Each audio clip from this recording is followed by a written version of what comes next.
Cambridge and Sean is a Weirding Way Media podcast.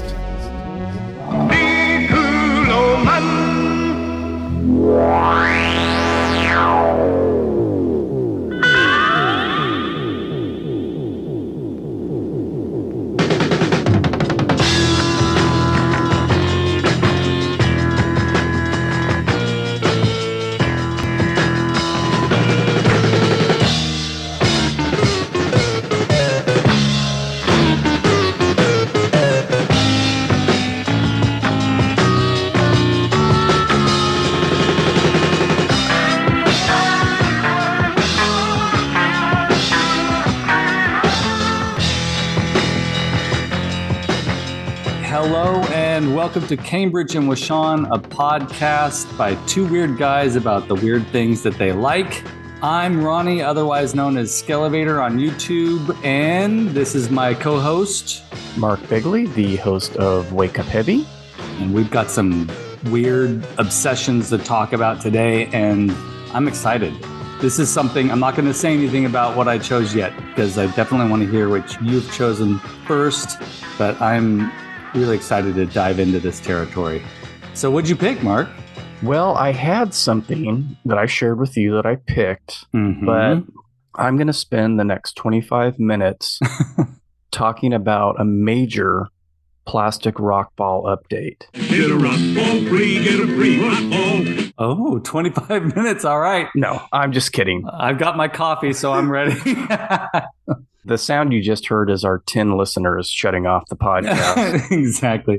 We're up to 10. That's fantastic. I don't know how many. I have no way to track that. Actually, there are probably a couple ways. But anyway, no, I'm just joking. I am not talking about that today.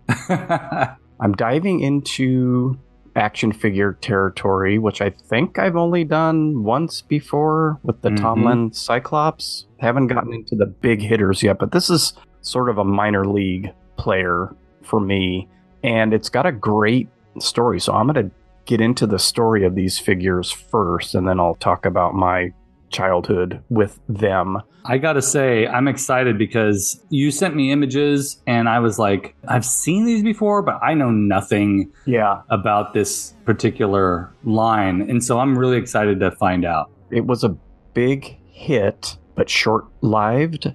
This is not unlike Transformers or Shogun Warriors in how they made it to the States, coming from another country. Things that Mattel or Hasbro or whoever brought here that are, well, Transformers are still very popular. Shogun Warriors not so much, but Super 7 has put out some jumbo figures over the years. So this is like that, but even more interesting to me because it actually starts here in the States.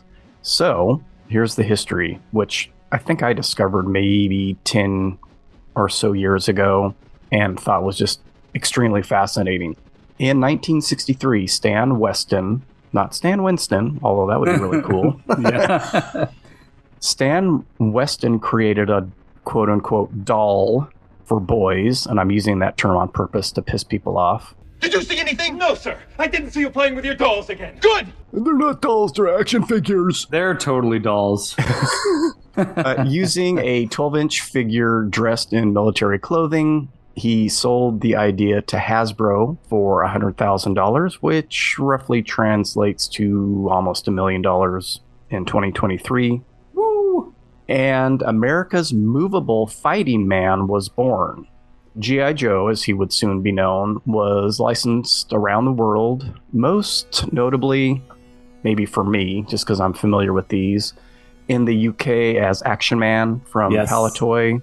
Oh, yeah. And Palitoy, they distributed a lot of Mego stuff, and I think they might have had the Star Wars line in the UK. I could be wrong about that, too, but they were pretty big in the UK, and I think in Canada. And in Japan, it was marketed as Combat Joe by Takara, or Takara, as most Westerners call it. Takara. Yeah, I mean, that's what I hear online all the time. Oh, yeah, for sure. It's closer to Takara, and I'm probably still not pronouncing it correctly, so I'll put in a little clip if I can find one of someone saying it correctly here. Takara. Those Combat Joes, their head sculpts are like a million times better than G.I. Joe. G.I. Joe always had a weird face to me. The eyes are strange. Yep. Kind of droopy, turned down eyes. Sad. Yeah, sad. They look off. Anyway, that was early 70s for the Combat Joe line, and they had 4 or so figures that were WW2 based. Mm-hmm. So they had a German soldier, an American soldiers, and a Japanese soldier, I think. I guess the military figures didn't prove very popular in Japan, probably for good reason. Mm-hmm. They took those Combat Joe molds and created a translucent body and inserted these chrome-plated metallic parts inside, robot or computer parts, and called it Henshin Cyborg, which means transforming cyborg. So they had all these inner workings, these guts inside, and a little robotic head, so you could actually pull the translucent head off, and there'd be this tiny little robot head with glowing eyes. They just used the same molds, but they were manufactured slightly differently because you could pull off the arms and legs and add all these attachments to them. For the legs and the feet, you could put on, one of them as a little flying saucer type disc that rolled, and another one looked like spacey roller skates, and the arm attachments, you could put all kind, missile launchers and all this stuff cool. on them. That was 12 inches, like a G.I. Joe figure, and then they made a smaller one that was supposed to be a boy called Shonen Cyborg.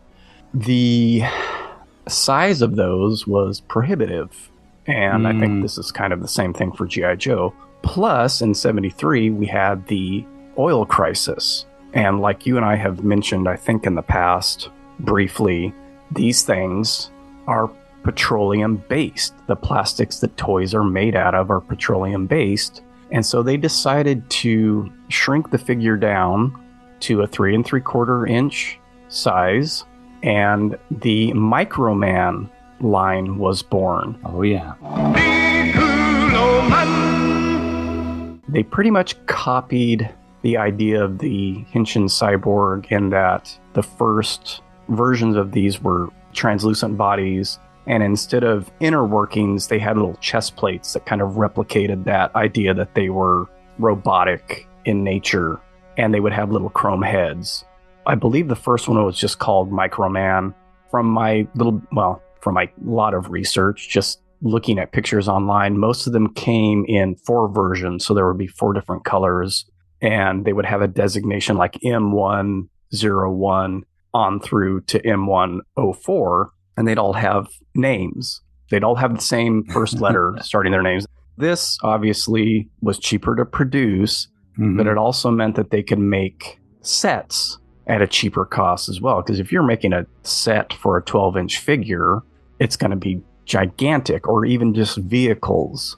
Like, for Masters of the Universe, which are half that size, like 6-inch figures, those playsets are huge. So you're talking about, for G.I. Joe or even for Mego, large-scale sets. So these didn't require that. Right. So because of that crisis and because of people not being able to afford huge toys and huge sets, they shrunk it down and could make sets and vehicles much cheaper. It was very popular in Japan, and in 1976, Marty Abrams, the president of Mego. Good old Marty. Yeah, good old Marty. You've probably seen it. I think that's the first episode of The Toys That Made Us. It's in that first season. I don't know. Yeah. I'm not sure about that guy. Yeah, he's a little strange. He's got an interesting personality, and it's hard to tell where his motivations are. I think that's the interesting aspect of him. I don't know that he puts himself just on his own in such a great light. But anyway, so Marty Abrams was on a trip to Japan and saw this line of Microman figures that Takara was making and decided to license the product for America, and thus was born Micronauts.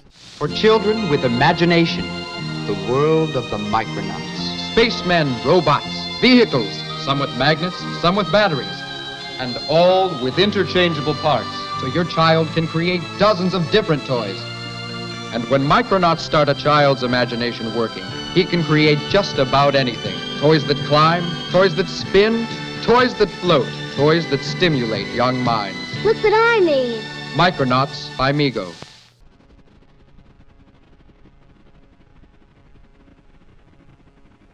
I'm a little fuzzy or hazy on the timeline here. A lot of things I read said they didn't start in America until 77, but looking at the dates listed, on things like Wikipedia, so take that with a grain of salt. It had a lot of them, the first line of Micronauts being released in 76, which means that he would have had to have been over there at least early 76, if not 75. And the reason I'm bringing that up is because there's an apocryphal story that during this trip to Japan, a young George Lucas and 20th Century Fox were shopping around to all of the toy makers their line or proposed line for figures based on this little movie that he had made. Because Abrams was gone when they went to Mego, there was no one there to look at it or make a decision or whatever. So they, went on to the next. Oh, man. Toy company. I've heard that a lot. I've heard that was part of their downfall as far as Mego goes, that they didn't get that license. I don't think so. I think the downfall really was just that he was evading taxes and went into bankruptcy and the place shut down. Mm-hmm. And I also am not sure that they would have been shopping around the Star Wars figures that early. It may have been in 76, but it probably would have been later. I know that the movie was supposed to come out December of 76, and they missed that because of trying to edit it into a comprehensible story. And that's a whole other thing. But yep. I don't know if I buy into that. Obviously, Mego did not get the Star Wars license. I don't think that was their downfall. So they basically just used the same early figures that Takara had already created.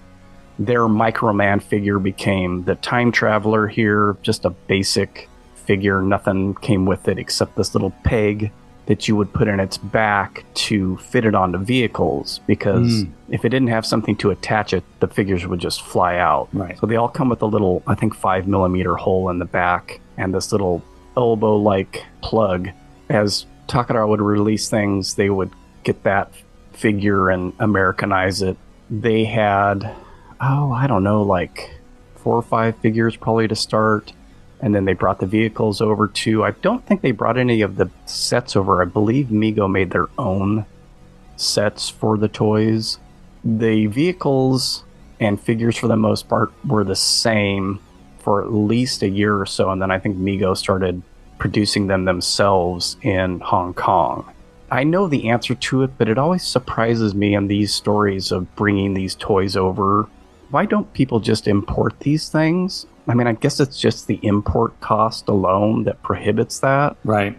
It makes me think of foreign movies. There's this successful foreign movie, and then America has to leapfrog on it and make their own version. I understand that even more because most people, unfortunately, aren't going to go see a movie that they have to read subtitles for, which is stupid, in my opinion. We haven't let go of this archaic idea that the actors need to be speaking English. I think there's popular subtitled shows on Netflix enough to equal the amount of English-speaking shows. I just think the movie companies are stuck on this idea that they've got to remake a thing with starring Naomi Watts and, somebody that's recognizable. Probably that's the same sort of stinted mindset that applies to the toy making. Well, and stuff has to be geared toward us. That's the American mindset, really. The American way. I'm sure that a lot of those shows that you're mentioning, and I watch many of those, but I guarantee you that most people are choosing the option of having it dubbed rather than subtitled, which Netflix allows you to do on most shows. I haven't done that yet, but I imagine that must be funny. They're not very good. So we got quite a few of the figures from over there, the same figures. Then they took unrelated figures that I believe were still made by Takara and forced those into the Micronauts line. Most of them are plastic, but a number of them are die-cast metal or die-cast and plastic. But they introduced these two larger figures that were, I want to say that they were all die-cast, and they had magnetic points, so you could remove the arms and legs and head and swap them out and change them around. And there was a bad figure called Baron Karza, and then good figure, I think it was called Force Commander, and they came with horses, and you could take the head of the horse off and put the bodies of the figure on there, so it was kind of like a centaur. Oh, that's so cool. They didn't really match the rest of the Micronauts, but whatever. Mego created some of their own figures called the Insectoids, which were weird-looking insecty creatures that looked nothing like the other figures, and I never had any of those. And when I look at it now, it's like those aren't in place with the rest of the line at all. I guess instead of starting a whole nother line, you might as well just insert them into one that you have. The story, I may get some of this wrong. I think for Microman, they were represented as to scale. So they were actually supposed to be 3 3/4 inch. Oh. That's why it was called Microman. That makes sense. In America, they took it a step further, and I think this started with the comic book, which Marvel licensed. They had them as microscopic. Figures weren't actually to scale, they were oversized, so they were supposed to be infinitesimal. You can only see with a microscope, and lived in this alternate world. And when they got forced into our world, they upscaled, but they only upscaled to 3 3/4 inch scale. It's kind of a little bit convoluted. I kind of love that. That's fantastic. That makes sense in a way, I guess. So they're still to scale as 3 3/4 inch figures. For me, when I was a kid, I know for sure I had a time traveler, so the basic little figure. And I believe I had him in orange, which I have replaced. I think back in 2016, one of the things that I would search for online, and they were much more affordable to get then, especially loose, that was probably $15 or something. They're very delicate. I mean, this little guy is super skinny. The joints always break. I think I had him sitting on a shelf and he fell off, and I may have reattached the arm because it doesn't move anymore. If you can find them with their unbroken feet and hands, you consider yourself lucky, and the chrome is usually rubbed off of most. This one's actually in really good shape now that I look at him. The chrome is all there. I don't think somebody re-chromed this, but it's possible.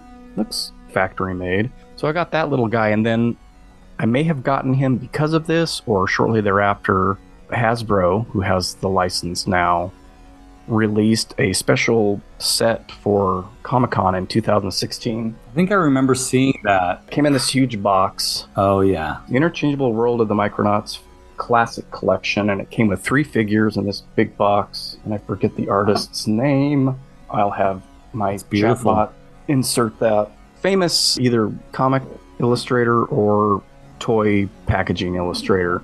Instead of employing the AI chatbot, this is Mark breaking in to make this correction and or addition. The artist was Ken Kelly, and this is important because he was the original artist for the Mego Micronauts line. He was also well known for his album artwork, including covers for Kiss and numerous other hard rock acts.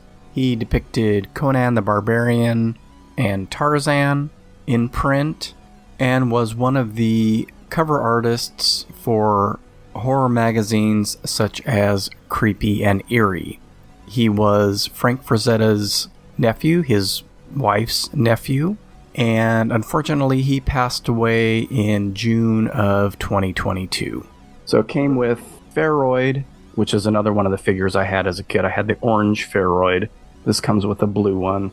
Galactic Warrior and Orbital Defender, although I don't think that was his name originally. Orbital Defender is amazing. Comes with this little hood. He's got swords and guns and these little things that attach on his legs and arms. Pharoid comes in a sarcophagus, which I absolutely love. That's so cool. Little wing things on his legs that he can hold and look like some kind of phaser or something. Comes in this case.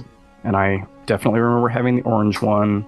And then because of that, so Cleo would have been, this was 7 years ago, so she would have been 9. On Amazon, they still had Takara re-released Microman stuff over the years.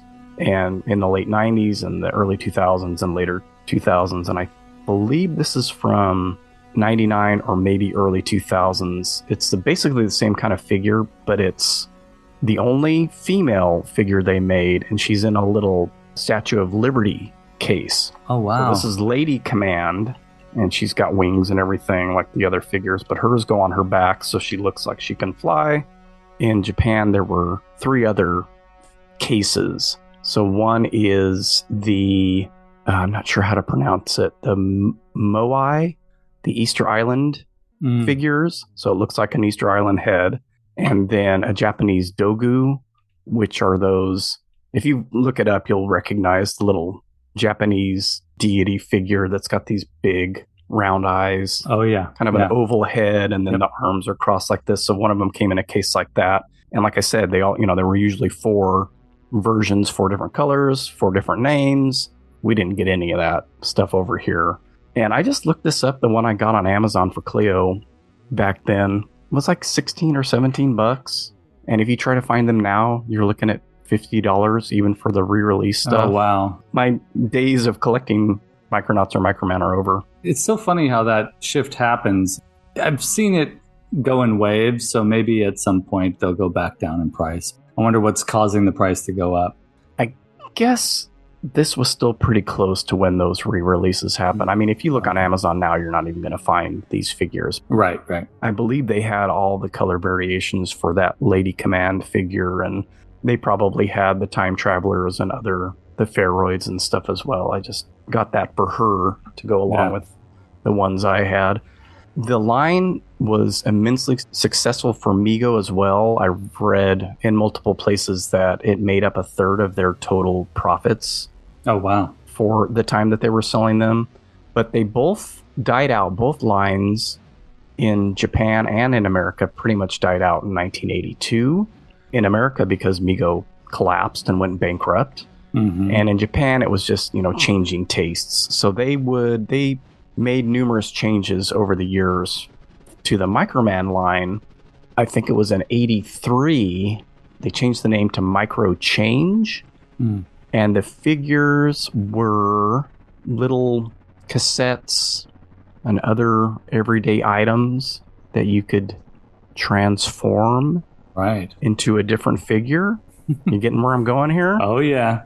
So this Micro Change line, along with another Japanese toy line by Takara called Diaclone, became Transformers. Yep. Like I mentioned at the beginning, it's similar to the Transformer story. Well, I mean, it comes from the same source, basically.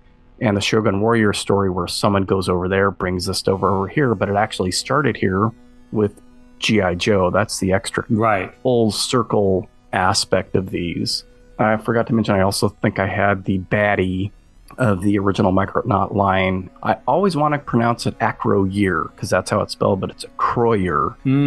He was one of the Micronauts figures that was actually kind of transformable. You can't transform the Pharoid or the Time Traveler, but he came with wings and these spinny wheels, and his feet were like roller skates. That's awesome. And you could pop those things off and reconstruct them so that he was almost like a vehicle.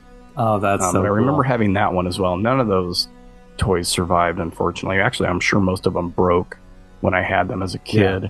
They're O-ring assembled, so those things always break. And I've been watching Toy Polloi on YouTube. Oh, God, I love Toy Polloi. And he has fixed a lot of Microman and or Micronauts figures. They actually went to the UK via Mego. But they also had some of the early Cyborg, the Henshin Cyborg things, the smaller figure. They had those imported from somebody else. We never got the Cyborg figures here in the States. Those are also very expensive and have been re-released over the years, but they're really cool.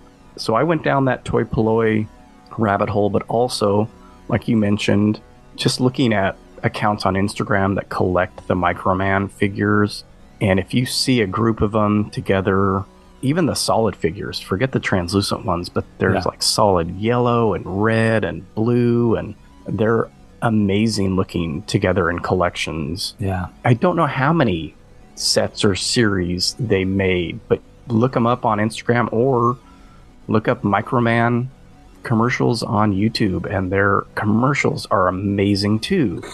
They could kind of fudge things. Yeah. They utilize stop motion and all that and make it, it's not a kid going, hey, I could shoot a rocket.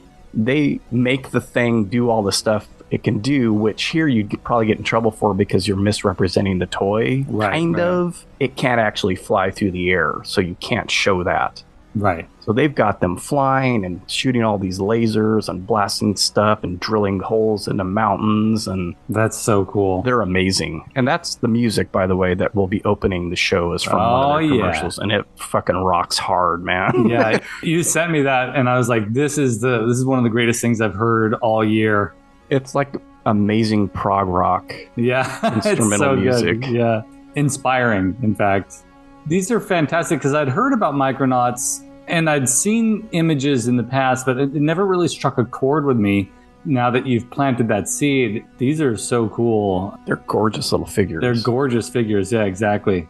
And what a brilliant concept and weird design choices. I love that stuff. They've all got like little 70s hairdos. Yeah, it's so cool. It's great.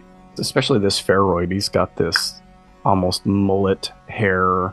It's kind of slicked back, and just the chrome faces and all that. It's just, they're really, really attractive figures. And the vehicles are really cool too. I saw Toy Ploy fix did he fix a hydrocopter? That was one of the toys Amigo had, and it, again, interchangeable, so you could construct it into a variety of toys, but it was a helicopter that, actually worked, but then it could go in the water and would move in the water. That's so cool. With batteries. Some of them had batteries. Some of them were like wind-up toys. Yep. Some of the cars were the pullback cars, and really cool stuff. I love it. How are you surviving with this itch? Are you investigating a few of them on eBay? Yeah, I have one that I've saved. I guess I've been waiting for like an offer, and they haven't come from either of these two. The only one I'm really hoping to get is the Easter Island version of this in a solid red. It would have to be a reissue. How about a Croyer? Yeah, that figure doesn't really appeal to me anymore. It's really those, like some of the ones that I sent you where it's just a guy in a colorful suit, and maybe some of them had stickers, and they almost all generally have some kind of chest plate, but it's really just the color and the design of them that's appealing. Most of that stuff on eBay is $120 or more. Yowza. There ain't no way I'm doing that. No, for a little piece of plastic. and that's why I look at some of the guys that I follow now on Instagram that are taking pictures of 4 figures from the same series. Yeah. But they have dozens and dozens of those pictures of different series. And I realize that they're in Japan and they're much more, maybe not affordable, but available there in all of their vintage toy places. But I'm thinking, how much are you spending just on that one picture of 4 figures together? I don't got that kind of money. No, and that's the thing. When you start following collectors on Instagram or wherever, YouTube even, and looking at their collections, it's pretty apparent the amount of money they're spending on things. And that can be shocking when you start calculating some of the prices and comparing it to stuff on eBay. But, those are dedicated collectors, and I'm sure they're partitioning off funds and sacrificing other expenses. It's an interesting decision to make. They may be quite affordable there. I don't know. One of the Toy Ploy videos, he mentioned getting some figures from somebody. I mean, he goes to Tokyo and buys toys, but I think he got a few in trades or something. And I don't know how old the videos were. They may have been 5 or 6 or more years old. Mm-hmm. I know at one point when he converted the yen to pounds, I want to say he said £6 pounds and not 60. I rewinded it a couple times and I'm like, did he say 6 pounds? Because that's only like $12 for a figure. Right. That's really cheap. I believe that's what he said. And some of the other ones were not much more than that. Like I said, I don't know how old that video was, but I'm sure if you're there, they may be a dime a dozen. Right. Not here, though. I'm really intrigued by what is so appealing about vac metal, chrome, action figures. And these are a good example of how that works so successfully. And I just think like the first time I saw a non-vac metal C-3PO, so that would be like 97, I think, when they came out with just sort of the gold plastic C-3PO in the Power of the Force line. I just remember feeling a sincere disappointment. That kind of paint application or whatever process they use to create the sort of the metal illusion is something that really is awesome. And when it's used, it's so special. There's a lot of controversy about Super 7 making their version of Silverhawks, and Silverhawks was a big mid-80s popular toy line. All those figures were vac metal, and they came out with non-vac metal Silverhawks. And I think that if anyone were to redo this line, they'd have to go with the vac metal because it looks so good against that translucent, bright color. Yeah. It's aesthetically very, very pleasing. I think all of the heads on all of the different series of Microman figures are chromed heads. I want to say all of them are. That's so cool. I mean, Hasbro's got the license, and obviously maybe this set didn't sell all that well. That was 7 years ago, and I don't think that they've released anything since then. Well, I hope they do something with it, because that would be great to see how they move that into the contemporary toy market, what changes they'd make to it. Maybe there'll be 6-inch figures. I don't know. It would be really cool to see what they do. I hope they do something. They probably won't. They've talked about doing a movie and TV shows and all that, and they've never panned out. Oh, yeah. I think it would be wildly different from not only the original Microman series, but even from Micronauts themselves. Yeah. But who knows? They've got a bunch of other toy properties set up to be made into movies, so... Yeah, as all the Masters of the Universe fans are crying into their pillows because no movie can ever seem to get off the ground. With the Barbie movie being so successful, you never know. I feel like we might move into a new era. I could see the success of comic book movies transitioning over to a good run of successful toy movies. They just have to have the right people involved. And well, Mattel has a bunch planned. It's true. Of some questionable properties, I might add. Like, how is that going to be a movie? But whatever. This is the world of the Micronauts. A Croyer, the enemy, and the Micronaut Space Warriors, all sold separately. Space Glider, Galactic Warrior, Time Traveler. Made to fit the Micronaut vehicles. Like the Photon Sled, you can stage make-believe battles against a Croyer. Like all Micronauts, a Croyer has interchangeable parts, so you can create your own toys. Micronauts, made of plastic and die-cast metal, each sold separately by Mego.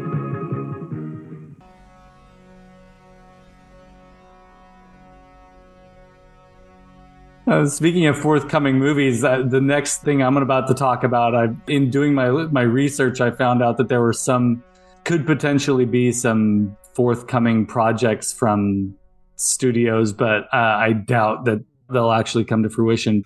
There is no good transition from what you're talking about to what I'm about to talk about. There's no similarity here today. No similarity, although I did see that there is an action figure of Vampira available now through Toony Terrors, which is very cool. Well, and doesn't Super 7 have one?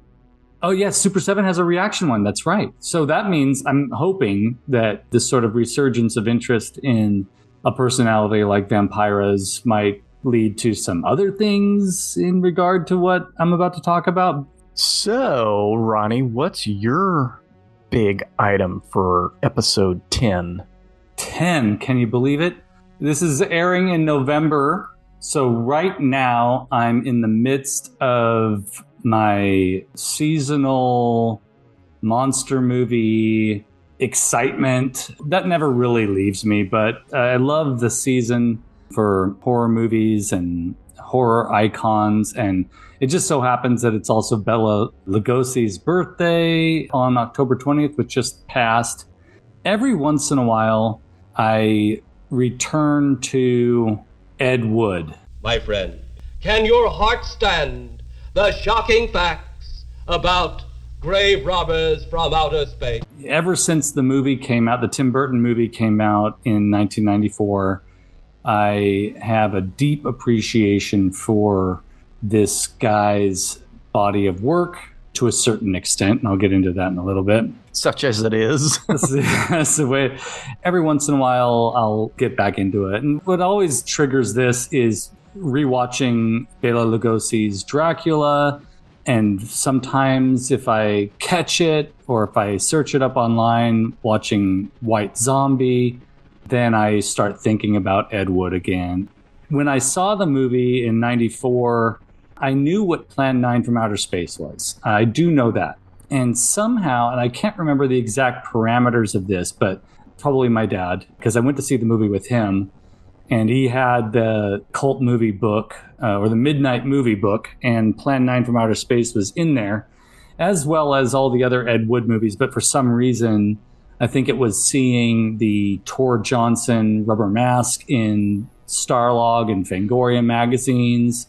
I recognized that as something that was familiar because I believe it was Tor Johnson's face in the image in that Midnight Movies book. Probably, yeah. It's so iconic. And so when the movie was announced, my dad and I sort of bonded on that and went to go see it probably right away, right when it came out, because when we went to see it, there were quite a few people in the movie theater. Walking into that, I immediately thought, really? Yeah. This is interesting. Like, I didn't realize that there was such a significant audience for this stuff. I just thought it was something that I appreciated. Especially for a black and white film. Yeah, a black and white film. Regardless of the content or even Johnny Depp being a pretty big name. Yeah. I'm going to a theater. It was Festival Cinemas, back when Festival Cinemas existed. Mm-hmm. Over there, it's a car dealership now, or a used car dealership or something. Yep. Saw many movies there. Me too. I saw Godfather 3 there, and what a grand disappointment that was. Went to go see it, and, you know, surprised that there was such a huge crowd of Fresno people interested in seeing this movie. It was a blast. It was a great movie, and it was the first time I'd seen a Tim Burton movie without a Danny Elfman soundtrack and without the extreme Burton sort of aesthetic. He gets to showcase that in the Spook House ride through right that he goes on. But a few Burton-esque creatures pop out of there. He got to do his whole Burton thing there. I felt a deep level of respect for what Burton was doing with this story.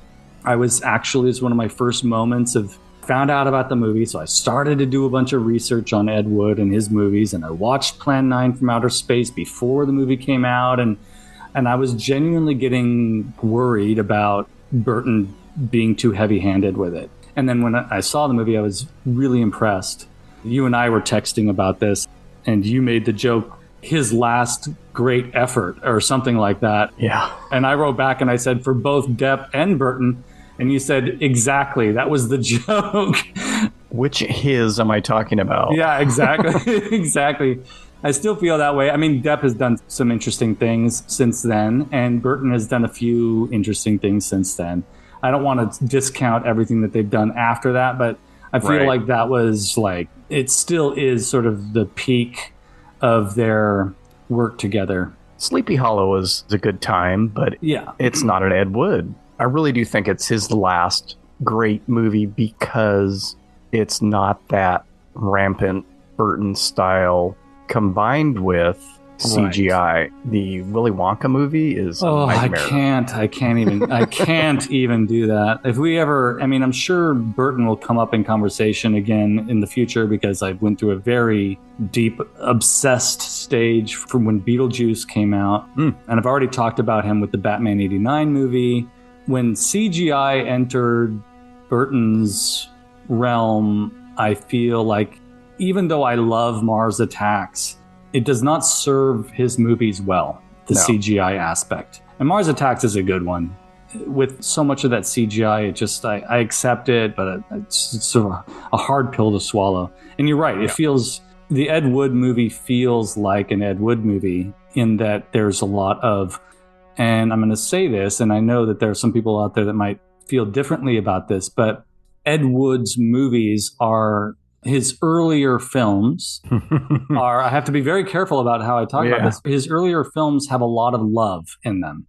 There's a lot of passion. There's a lot of love in his urgency to be a filmmaker and to be the next Orson Welles.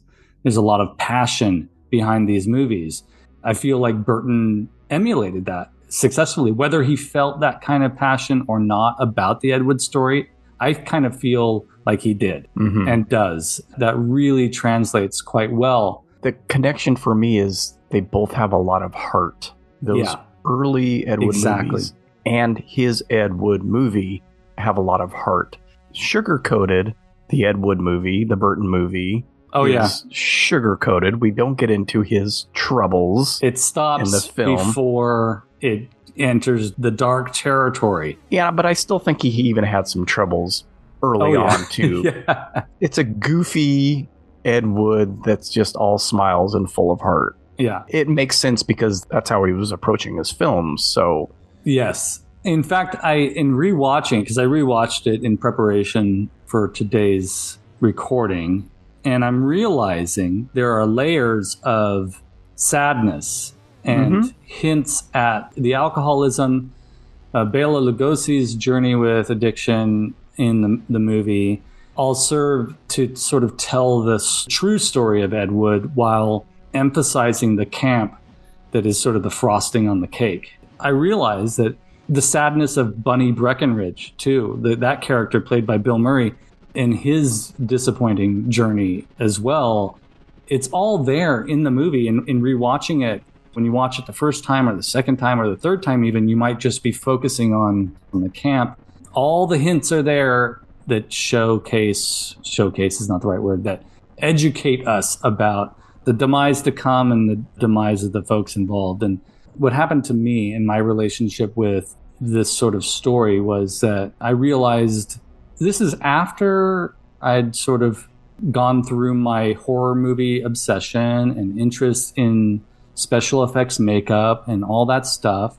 But right in the middle of my feelings of excitement regarding the process of filmmaking and art making, it really struck a chord for me in this particular way. And that is, there's a scene in the movie, in the Ed Wood movie, where he's visiting his friend on the studio lot, who is the archivist of found footage or footage that is discarded. So the discards, and how Ed Wood would take those discards and use them later on as transitions between scenes, as explanations, the padding to bring in military scenes, to bring in atomic blasts, underwater sequences. You're talking about the stock footage. Stock footage is the phrase I was looking for. Yes. Yeah. The act of using that not as the way that Depp portrays the Ed Wood character in that particular scene is not like, oh yeah, that's something that I can use as a sort of last resort. It's an excitement to use it. Yeah.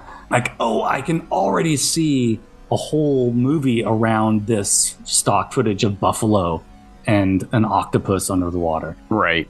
That really resonated with me, and why I do feel that his early movies do have a lot of heart. They come from a place of, I'm gonna fucking do this no matter what, without any money, or scrounge up the change I can find, get the stuff out of the trash, so to speak, and make this thing.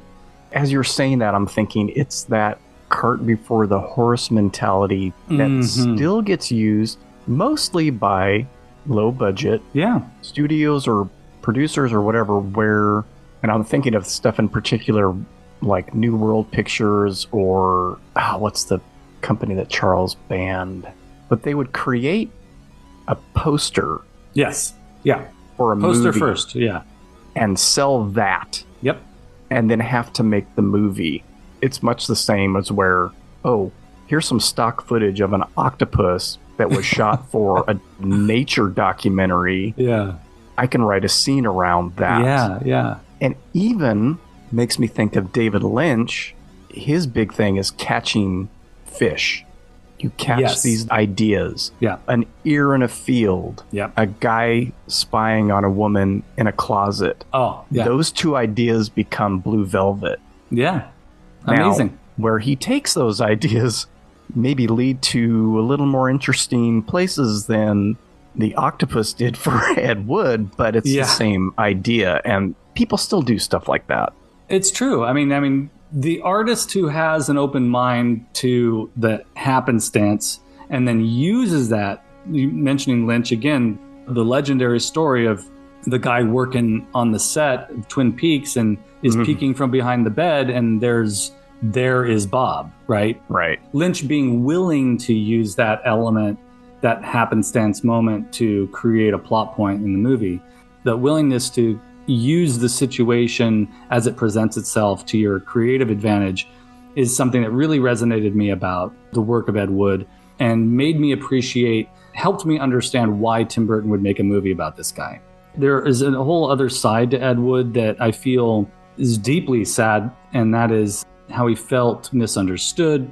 And I, as a high school kid, I felt misunderstood, so that resonated with me. We have very different stories, but the fact that he was kind of a figure out of place, out of time. And I think that if he existed today, he would probably feel a little more included or welcome based on his feelings of needing to wear women's clothing and wanting to explore that side of himself and feeling very excluded from, I'm putting in air quotes, society. Or you can say quote unquote. Oh, yeah. Quote unquote. Again, as you're saying that, it's bringing another person into my head who had two people that had oddball troops around them who made a name for themselves in out places. John Waters and Andy Warhol. Oh, totally. His factory. Yeah, absolutely. Yet they converted it into something else. They converted those outlier feelings and outlier people into a successful, avant-garde, massive thing. Maybe not so massive for John Waters when he's making Pink Flamingos with these people, but he's had a long, sustained career. And Andy Warhol was the it guy for years and years and years, based on kind of the same feelings and surrounding himself with the same kind of people who society was rejecting. And also appropriating from the world around them to create these things, this art. That's why I feel like Ed Wood, it's sad to me that he was born in 1924. If he had been born at a later time, perhaps he would have had a different experience.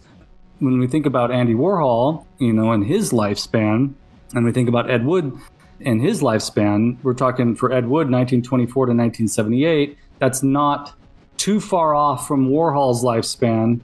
And that's where I feel like it really tells a lot about our societal perception of gender identity and expression through art and sexuality that has changed so much in such a short amount of time. And John Waters wouldn't probably, and he might agree with this, that he exists in part because of Ed Wood.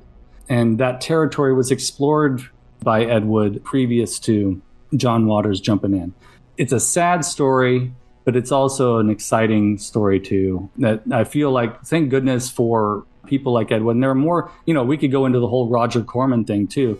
There are people out there that were pushing the boundaries and were taking chances, were making B movies because Roger Corman probably more so than Ed Wood wanted the money, but the creative act being the driving force behind all that stuff. Plan 9 from Outer Space, even though it's voted the worst film of all time, I feel that label needs to have a subtitle, and that is the worst film of all time, but also one of the most heartfelt films of all time. You feel in that movie a sense of love for Bela Lugosi, a love for science fiction, and a love for ghouls and ghosts and cemeteries and even just a love for doing the thing. Exactly. I think he loved making movies. Now, you could argue that all of those other people that were grouping with them, Waters, Warhol, and Corman, maybe had a touch more talent than Ed would. Yeah, definitely. That may be the only difference That between is exactly it. success and his ultimate failure. I mean, he never succeeded at the thing that he was so determined to do.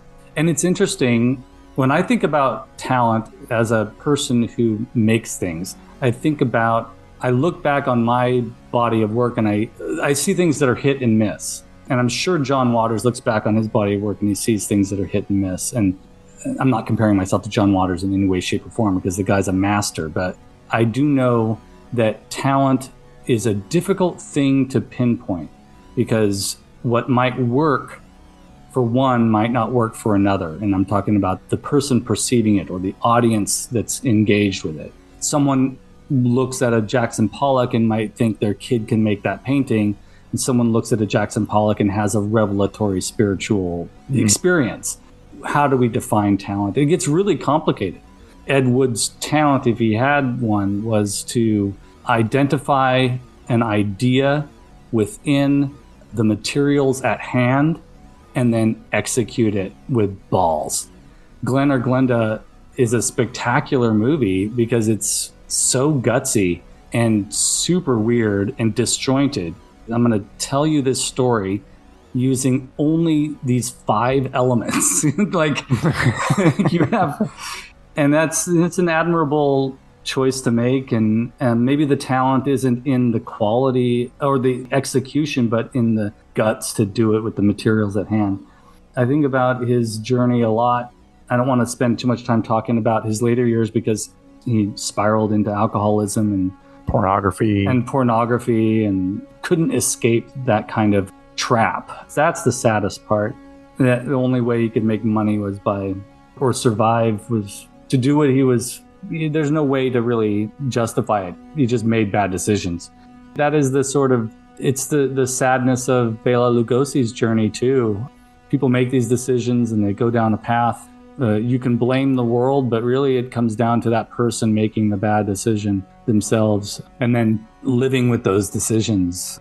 I don't want to get depressing there, but when you think back at those early films, there's some exciting stuff there. Bride of the Monster and Plan 9 from Outer Space are 2 of my favorite movies because of their uniqueness. And that's a generous word, but there's a lot of heart in those movies.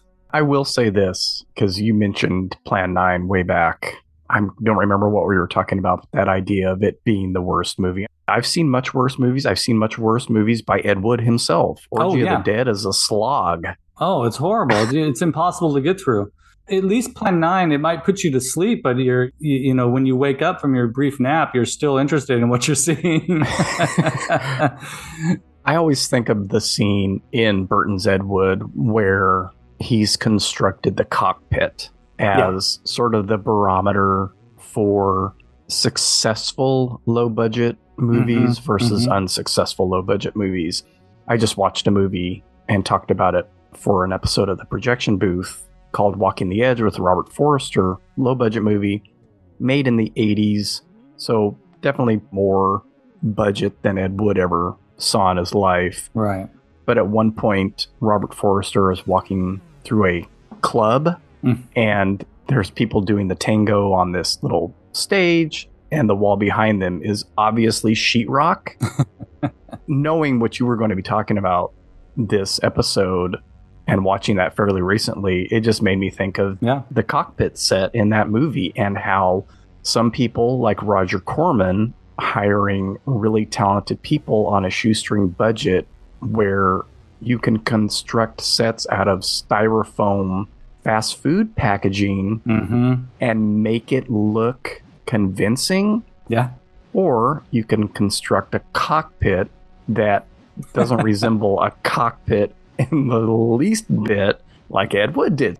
I mentioned Lynch with Eraserhead and how all those sets were constructed on money from a newspaper route. Yeah.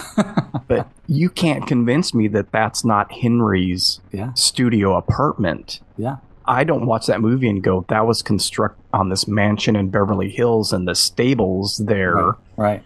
obviously constructed on zero budget, but there's just something a little bit more there than that cockpit set or the use of stock footage. Not saying that makes Ed Wood stuff worse. It's just, I think for the time, that's the difference. Like, people recognize that maybe more than they would something that was constructed in much the same way for the same kind of budget, but had that level of talent or artistry to make it, to fool you into thinking it's the cockpit of a plane.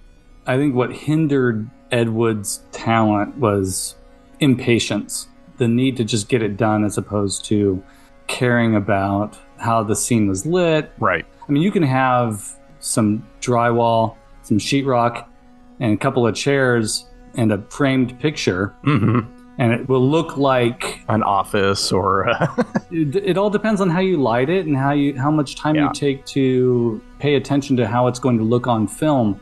That's the difference, I think. Lynch can make anything look good. Here's an example. The third season of Twin Peaks. The charcoal Abraham Lincoln character that is wandering through, I forget which episode, maybe it's a couple of episodes.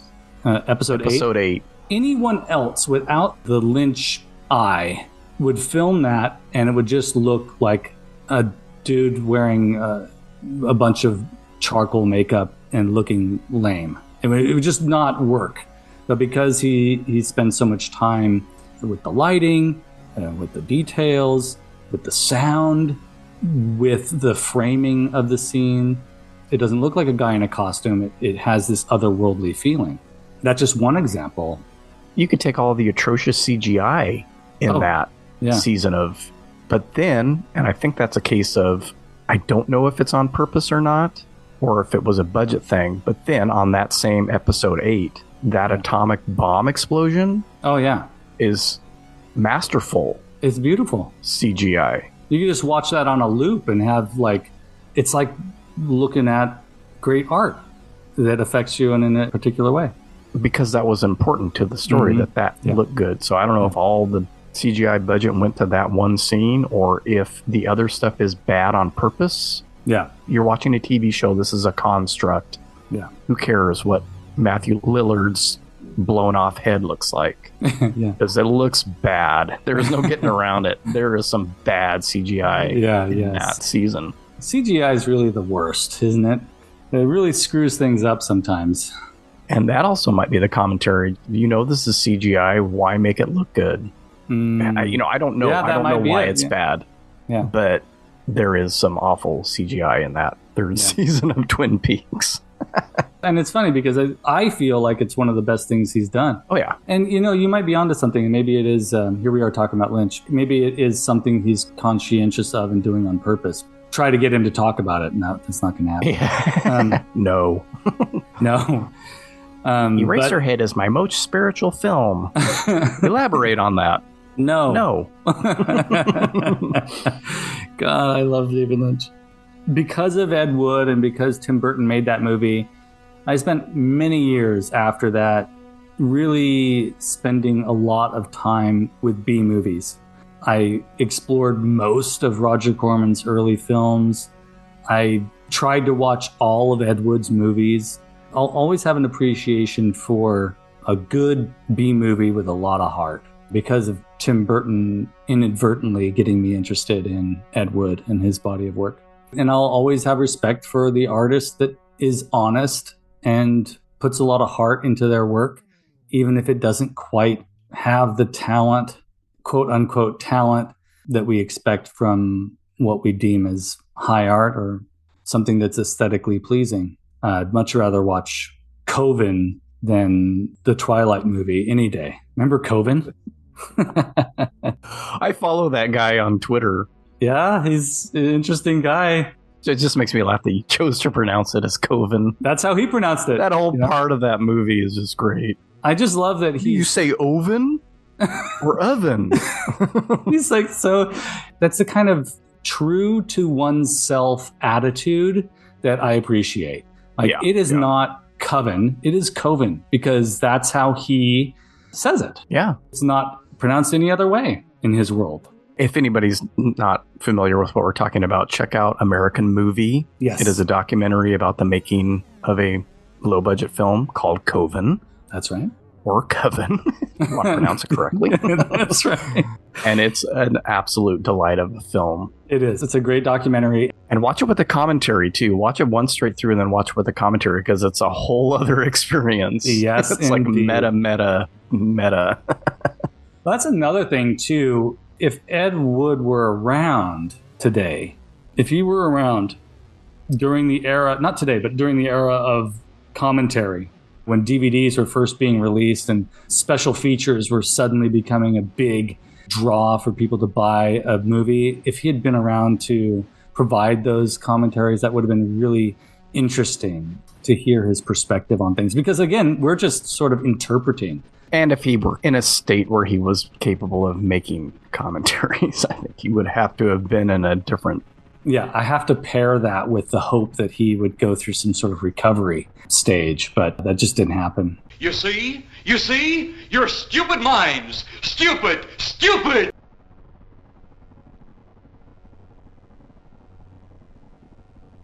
That's my obsession for this episode. But I do know that we have both chosen some locales to discuss. So what did you pick, Mark, for this portion of our program today? Well, I picked this one, not because it's near and dear to both of us separately and together, but because of another place that I'll probably bring up on a different episode. Carlita and Cleo went to see the Taylor Swift film a couple weekends ago. Maybe it was last weekend.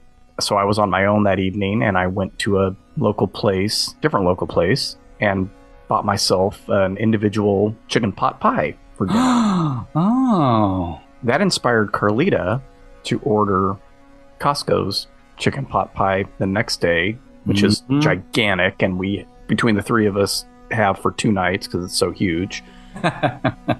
So I inspired her to do that. I inspired myself to think, hey, wait a minute. I need to add this location to my list. Grandmarie's Chicken Pie Shop. Oh my gosh. Thank goodness. Thank goodness you chose this because, well, first, I'm surprised I didn't think of it. I was like, I wonder if we're going to pick the same thing today. And I'm glad that we didn't. I'm so glad you chose it because you and I have a very wonderful relationship with this particular restaurant, quote unquote restaurant, more of an iconic staple of the Fresno area that is no longer around. Yep. So sad it's gone.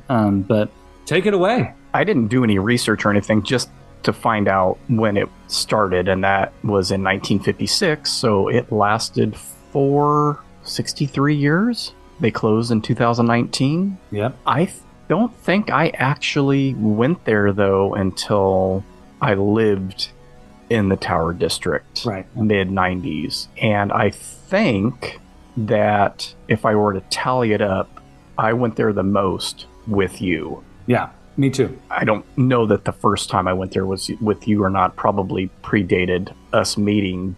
I think I always just assumed it was a dump and that it probably didn't have very good food. Mm-hmm. Even back then, the exterior was not ever really well kept all that much. There was always a part of the original sign that was missing. And, the Tower District can be sketchy. Not that it doesn't have good eating establishments. It always has. Once I did, though, I had the thought, boy, I should have come here much sooner. Yes. And it was usually for breakfast. It was one of those hangover cure establishments where you could get a big old greasy plate of breakfast food to get your energy back, settle your stomach. Although I guess for some people that might not settle your stomach, but it was mostly a breakfast place. And I know that early on I would get one of the egg platters, 2 eggs over medium, hash browns. I think I started off getting linguiça because they had it as an option, and I love linguiça. Oh yeah. I always got linguiça and eggs from there. Always. Always a side of biscuits and gravy. Yeah. Why would you get toast if you can get biscuits and gravy for the same price? Why would you get toast? 100% on board with you there. And a cup of endless coffee. We're going to talk about that gravy in just a little bit. You brought up the chicken pot pies is what they were known for. They were delicious, but they took me aback visually because of the fluorescent yellow gravy that they used that they did not use on their biscuits. It was a different gravy. Right. Although you probably could use that gravy on biscuits and gravy, but biscuits and gravy is generally a sausage gravy. Yes, exactly. Which is what they did. Yeah.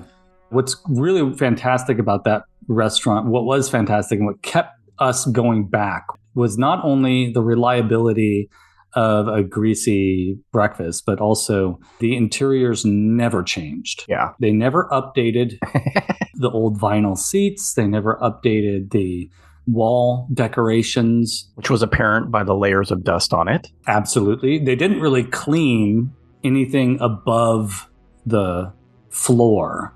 So, and there was very high ceilings, and the ceiling... Other than the tables. I mean, they cleaned the tables. Well, yeah, of course. Yeah. I guess anything above the seats. How about that? Anything above the tops of the seats. But the floors were always polished and clean, even though the tile was ancient. Yeah, it was an old place, so it looked probably dirtier than it actually was, just from years of foot traffic and rubbing the countertops. And it was just an open space. And like you said, large ceilings, so you could see the kitchen. It had a horseshoe bar type area where people, the old guys would sit, bunch of booths, few tables. Generally would sit at a booth. Green, 2 shades of green or green and brown, embroidered vinyl booth seating. The logo inside was the same as outside, and it was, again, missing letters, and I think a piece of the chicken's back feathers were broken off. How do you replace that stuff? Over the years, multiple times would threaten to close and would always get resurrected, and or somebody would buy it up and keep it open. And I think that was the hope for this last bid, and it just didn't happen. Yeah, we went there a lot before and after you left, either to LA or New York. Would meet there when we started hanging out and doing the movie watching and all that stuff. I don't think I had a chicken pot pie until just a few years probably before they closed. I would always get the breakfast stuff. Yeah. And I only had it, I think, twice. Yeah, I only had it a couple times too. It was good. Yeah. But I usually got breakfast. I know my mom would go when some of our family from Oregon came. They would go and buy their biscuits there for dinners, and they were delicious too. I mean, we had those with the breakfasts. Yes, always breakfast, or 90% of the time breakfast. Even though they were known for it, it was always for me, it was always the sort of like looking at it and thinking, that doesn't really look that appetizing, but there must be some magic there. And there was. Yeah, they were good. They were good. And they were legendary. I'm going to go back a little bit too. Part of the legend of this place too, for me, because I went there once as a kid with family, but didn't go until I started going there with you. So there was this long period of time that I didn't indulge.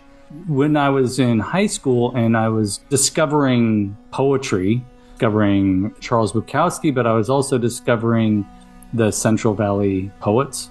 Junior in high school, senior in high school, really dove in deep with the work of Philip Levine and some other people that Chuck Moulton and Luis Omar Salinas used to hang out in the Tower District. So seeing them was like seeing, for those of you that have no idea who I'm talking about, those two were local, pretty special local poets. And then Philip Levine went on to become a poet laureate of the United States. But he was also sort of the voice of the Central Valley, but also Detroit, where he grew up. So Detroit and the Central Valley. I would hear stories of them all hanging out at the chicken pie shop at those U-shaped booths and talking about poetry. And for a kid who's just coming off of discovering who the beatniks were and discovering Charles Bukowski and Pablo Neruda and the exciting world of poets, I was just super intrigued. It's a little sad to me when I think about places that are designated as of historical significance in the Central Valley and how that place just sort of disappeared. It was an exciting and unique place. David Lynch would have definitely put it in a movie if he knew about it. It could have played Winkies in Mulholland Drive. Oh my gosh. Yes, absolutely. In fact, The dumpster person was constantly behind the chicken pie shop. Yes. There was a creepy little back area between that and the post office, for Oh sure. my gosh, yeah. I hated walking by at night. Oh, goodness gracious. Yeah. Those areas are still like that. Oh, yeah. Very cool. I hope that I never see that face ever outside of a dream.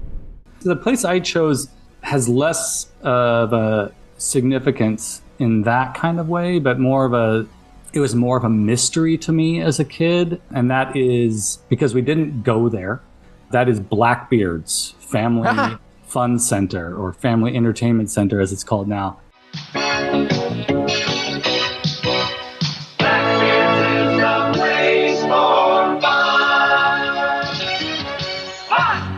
I didn't end up going to Blackbeards until much later on in my 20s to play miniature golf.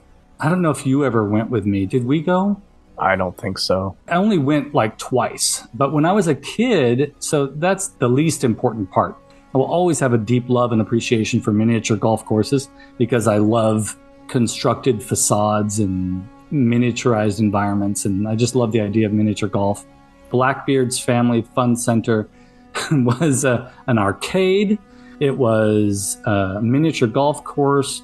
They had like bumper cars. They still have these things, bumper cars and mini race cars and a batting cage. And they were known mainly for the miniature golf, but also for their water slides. I've never gone on the water slides there, but when I was a kid, my stepsisters told me about their experience going to Blackbeards and going on the water slides. And they described their experience as sliding down the slide into they described it as like a cave. Inside the cave, under the water, where the water slide lets you out and you splashed into the water. Underneath the water at the bottom of the pool was Blackbeard. I had this image in my head growing up that this was this Pirates of the Caribbean type of experience right here in Fresno. And it wasn't until later on when I investigated images that I saw that it's just a painting of the Blackbeard's logo at the bottom of this dinky little pool. I was deeply fascinated by it. You could drive by it. In going into Clovis, I would drive by it when I was working at the movie theater out there in Clovis. Every time I would drive out to work, I'd drive by and I would just be fascinated by the goings on in there. It's sort of fallen apart, I guess, over the years. I don't know what it's like now, but I've been wanting to go back and play mini golf with the family, but I'm hesitant to do so because I'm not sure exactly if it's great anymore. The times that I've been there to play mini golf, it's very cool. It's one of those strange places that's still around. Don't look up. I learned that you shouldn't look up the opening date online because apparently, according to the only information I could find online, is that it opened in 1914. I highly doubt. It seems more logical that that's a typo and that maybe it was 1974. That sounds right to me. Because it definitely has, the arcade has a 70s feel. Yeah. You know, mini golf, I think, probably started in the 50s in America and sort of died off after in the 80s. I don't know the history of mini golf in America, but maybe I should learn that because it's super interesting. Well, maybe don't present things as facts on here that you don't actually know. Exactly. It could have started in the 30s. 1800s. Now that's interesting. Yeah, that would be very cool if it did. I do have fondness for Blackbeard's Family Fun Center because of that. Those years spent imagining it to be a greater place than it really was. Well, I can tell you, I went there numerous times as a kid. Much like Pizza and Pipes, it was where you had your birthday. Yes. I probably had one there myself. I don't know, but I know I went dozens of times. I don't think I ever went on their water slides. I know I played in the arcade. I know I played miniature golf. And I think I might have done the bumper cars. Mm-hmm. As I've mentioned on the show before, video games were not really my thing. So I spent most of my time playing air hockey. Oh, yeah. Nice. Which I was capable of doing fairly decently. Are you a pinball guy? Not really, but more so than video games. Mm-hmm. was a little more adept at that than video games. Was never good at video games, and it seemed like a waste of money to me. Do something that you're not very good at. I was never good at video games either. I love pinball because it's that same thing that miniature golf has, which is miniaturized environment that you're interacting with, and it's all three-dimensional, and it's built by somebody. Our mutual friend Wade, he's an expert pinball, what do we call it, pinball artist. He makes the wood for the well, what's the term? I don't want to say panels, but I'll just say panels for now. He makes those, screen prints them, and does the die cutting for, you know, all the slots and stuff. He doesn't construct the machines themselves, I don't believe. Yeah. If you have a pinball machine and it needs to be refurbished, he's your guy. Amazing stuff. I just love seeing things that look like they were made by hand. Video games just don't have that appeal to me. But I can appreciate the artistry behind making those digital images interact with you. That's what I chose for my locale for today, is Blackbeards. And for those of you that are traveling through the Fresno area, you can't go to Chicken Pie Shop anymore, but you can certainly stop off at Blackbeards, though I can't guarantee you'll enjoy yourselves. I haven't been in decades. Yeah. So yeah, that's it.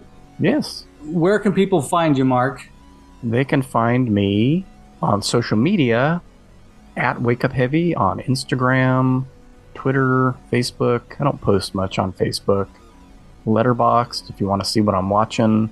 And you can find this show and my other show, Wake Up Heavy, on weirdingwaymedia.com or at wakeupheavy.com, or listen wherever you get your podcasts.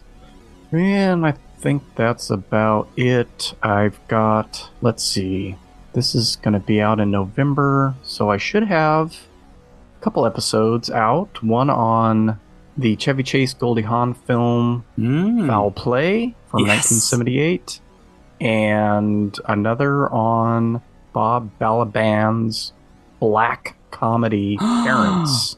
Oh my God, one of my favorites. I'm kind of doing a little cannibal theme here. I did a little short episode on Motel Hell recently. And I love it. Parents is also about cannibals, and then this great German film called Der Fan from 1982. Oh, yeah. I think I'm going to do a little spotlight episode on, so that'll probably all be out in November. Fantastic. I love it.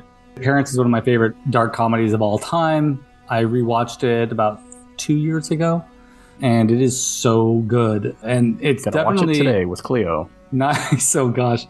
And Motel Hell is great too. Yeah. Props to talking about that one. Not my favorite, but it's an interesting film with an interesting backstory. So, figured. Yeah. Why not? Why not talk about something I don't particularly like for once instead of things I do like? Speaking of movies that are low budget but also lit really well, if I remember correctly, Motel Hell is spectacular to look at. Yeah, it's a good looking movie. You can find me under the moniker Skelevator on Instagram and on YouTube. My artwork and stuff is on Instagram under Ronald Zarigian _projects. On YouTube, do a show called Toy Frenzy on Thursday evenings. My buddies over there, we end up talking about Masters of the Universe pretty much every time, even though it's called Toy Frenzy. That's a lot of fun. Not only should you check out our previous episodes if you're a first-time listener, but definitely head over to Weirding Way and listen to all those podcasts because they are all fantastic. Good stuff. Sometimes on Sundays I do Weekly Weirdo, and Mark has guested on there a couple of times, talk about a toy from the collection and my experience with that, or my history with that particular toy. That's pretty much it. This was fun. Yeah, good stuff. I can't remember the outro we created last time. I have it right here. I have it right here. Say it, damn it. I wrote it down because I was like, I gotta, this was so good. Mark came up with it. It's masterful. Until we meet again in December, have fun, stay weird, and keep collecting. There you go. Thanks for listening.